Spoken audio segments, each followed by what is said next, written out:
Baik anak-anak, kita lanjutkan pertemuan kita kali ini tetap masih pada pokok bahasan zat aditif dan zat adiktif. Tetapi sekarang yang akan kita bahas yaitu pemanis dan sebagainya. Karena kemarin sudah pewarna alami dan pewarna buatan. Marilah kita belajar bersama-sama, kita saksikan, kita bertanya jawab dengan paparan yang akan Ibu sampaikan. Terima kasih.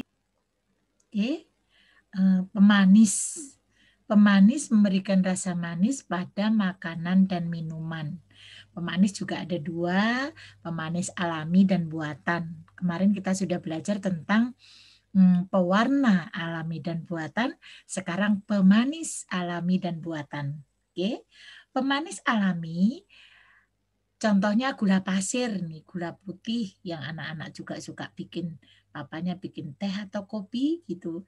Kemudian gula kelapa atau gula aren, gula lontar, gula bit, hampir warnanya seperti ini. Ya. Kemudian pemanis buatan. Pemanis buatan itu untuk orang-orang yang tidak boleh mengkonsumsi pemanis alami karena biasanya mempunyai penyakit kencing manis, ya, itu dia boleh mengkonsumsi gula tetapi menggunakan pemanis buatan atau digunakan juga untuk orang diet. Nah, pemanis buatan itu apa saja, Bu? Aspartam di situ ya, siklamat, kalium asesulfat, sarbitol, sakarin, dan silitol. Nah, ini Ibu kasih contoh gambarnya di sini. Sakarin, maksudnya kemasannya seperti itu, tapi bermacam-macam. Anak-anak ada sarbitol dan sebagainya. Fungsinya untuk pengganti gula. Jadi yang punya penyakit kencing manis, dia tetap bisa mengkonsumsi gula, tetapi menggunakan gula buatan. Kemudian pengawet. Pengawet itu zat aditif yang ditambahkan pada makanan atau minuman yang fungsinya untuk menghambat kerusakan makanan atau minuman. Awetan, diawetkan, pengawet. Ini contohnya, roti tawar. Ini ada bahan pengawetnya. Karena kalau tidak ada bahan pengawetnya, dia akan cepat rusak atau busuk. Nah, seperti ini. Tetapi tetap ada masa kadaluarsanya. Misalnya roti tawar itu biasanya misalnya seminggu. Kalau anak-anak sudah lebih dari seminggu, biasanya akan tumbuh jamur walaupun sudah ada bahan pengawetnya. Kemudian, bagaimana pengawetannya? Itu bisa dengan cara kimia. Cara kimia itu bisa dengan pengasaman, oksidasi, pencoklatan, reaksi enzimatis lainnya. Kemudian pengawetan dengan cara yang lain, Bu. Bagaimana? Anak-anak suka makan ikan asin, pengasinan, pemanisan, pemanasan, pendinginan, pembekuan, pengasapan, pengeringan, penyinaran. Dan mungkin masih ada lagi. Ya, anak-anak kan ada telur asin, diasinkan biar awet. Ikan asin diasinkan biar awet. Dibikin manisan, manisan pepaya, manisan jambu misalnya, ya. Nah, ini contohnya manisan-manisan yang dijual atau orang tuanya bisa bikin sendiri. Ini contoh dari apa ini? Pengasinan, ikan-ikan asin teri itu. Nah, kalau yang ini manisan. Nah, sekarang bahan pengawet dan penggunaannya itu apa saja, Bu? Apa boleh? Boleh saja, tetapi semuanya harus dalam takaran yang ditentukan gitu. Misalnya nama bahan pengawetnya di sini asam benzoat atau natrium benzoat, kalium benzoat. Mengawetkan makanan dan minuman ringan pada kecap dan saus. Berarti kecap dan saus itu ada pengawetnya? Ada, tetapi masih dalam batas yang bisa ditoleransi. Asam askorbat mengawetkan daging olahan, kaldu, dan buah dalam kaleng. Anak-anak, misalnya buah dalam kaleng itu kan suka beli kan, nah, ntar dibuka itu ada asam askorbatnya. Natrium nitrat NaNO3 mengawetkan daging olahan dan keju. Kesukaan anak-anak makan keju itu juga mengandung bahan pengawet. Kemudian asam propionat mengawetkan roti dan keju olahan juga. Butil hidroksionisol menghambat oksidasi pada lemak dan minyak. Butil hidroksitoluen menghambat oksidasi pada lemak, minyak margarin, dan mentega. Berarti artinya minyak yang kita makan, mentega, keju yang semuanya rasanya enak, digunakan untuk olahan-olahan, semuanya menggunakan bahan pengawet tetapi aman buat kita. Ya. Berikutnya, penyedap. Bahan tambahan makanan untuk meningkatkan cita rasa makanan. Penyedap. Nah, di sini anak-anak bisa lihat ini penyedap.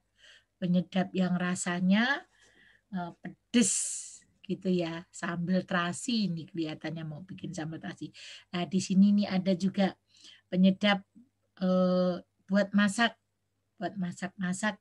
Ini ada ketumbar.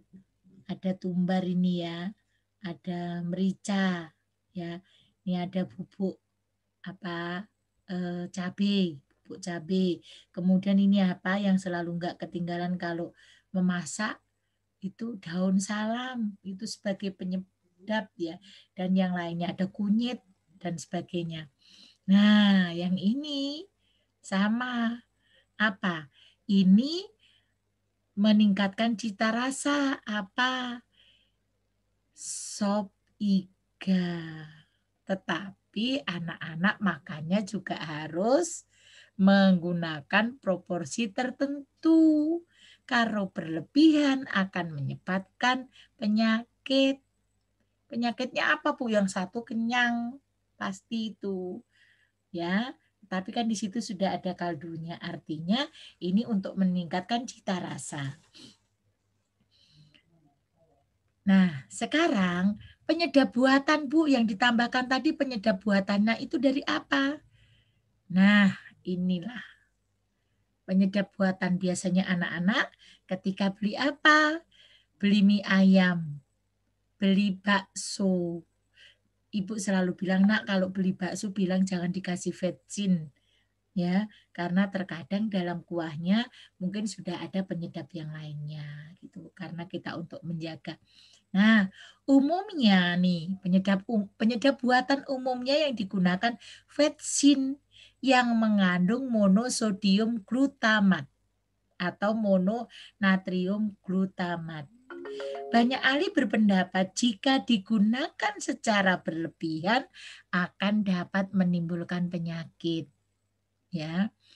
Gejalanya gimana? Pusing, mulut terasa kering, mual, atau sesak napas. Dosis yang ditetapkan WHO untuk penggunaan MSG, monosodium glutamat, 120 mg per kilogram berat badan yang diberikan pada makanan. Jadi mungkin kita bisa menghindari sedikit demi sedikit ya menggunakan penyedap alami. Jadi buatan nggak boleh, bukan nggak boleh, boleh, tetapi harus diperhitungkan. Sekarang pemberi aroma. Nah, ini zat yang memberikan aroma tertentu pada makanan atau minuman. Tujuannya apa, Bu? Memiliki daya tarik tersendiri. Zat pemberi aroma alami. Nah, yang alami, ekstrak buah nanas, anggur, minyak atsiri, vanila, murbei. Nah, biasanya anak-anak kan sekarang kan ada roti, pie yang di atasnya dikasih apa? Apa mangga, apa jeruk, atau arbei dan sebagainya. ya. Kemudian, nah kalau yang ini zat pemberi aroma sintetis. Kalau yang ini tadi alami, yang ini sintetis atau anak-anak biasanya sebut dengan esen. Esen itu perasa. Perasa apa? Perasa nanas, perasa stroberi, perasa koko pandan, perasa pisang. Nah, ini aroma-aroma tertentu. Nah, oke. Nah, sekarang pengental. Bahan tambahan yang digunakan untuk menstabilkan, memekatkan, atau mengentalkan makanan yang dicampur dengan air sehingga membentuk kekentalan tertentu. Namanya pengental. Ini contohnya. Pengental alami misalnya pati, gelatin, agar-agar, alginat. Nah, ini anak-anak pasti kenal dengan masakan ini. Capcay. Capcay biasanya diberikan sedikit tambahan pati yang diencerkan, kemudian diletakkan di sini. Sehingga kan kalau anak-anak beli di rumah makan itu, atau mungkin mamanya masak sendiri diberikan pati, dia agak lengket-lengket gitu. Ya, itu diberikan pati. Nah, kalau yang ini diberikan agar-agar. Anak-anak suka bikin agar-agar. Apalagi itu yang suka anak-anak bebikinan itu. Ada zat pengentalnya. Karena kalau tidak ada zat pengentalnya, dia tetap akan cair. Ya, tidak bisa menyatu. Tidak bisa melekatkan. Kemudian pengemulsi. Tadi ada pengental, sekarang pengemulsi. Bahan tambahan yang dapat mempertahankan penyebaran lemak dalam air atau sebaliknya. Ya.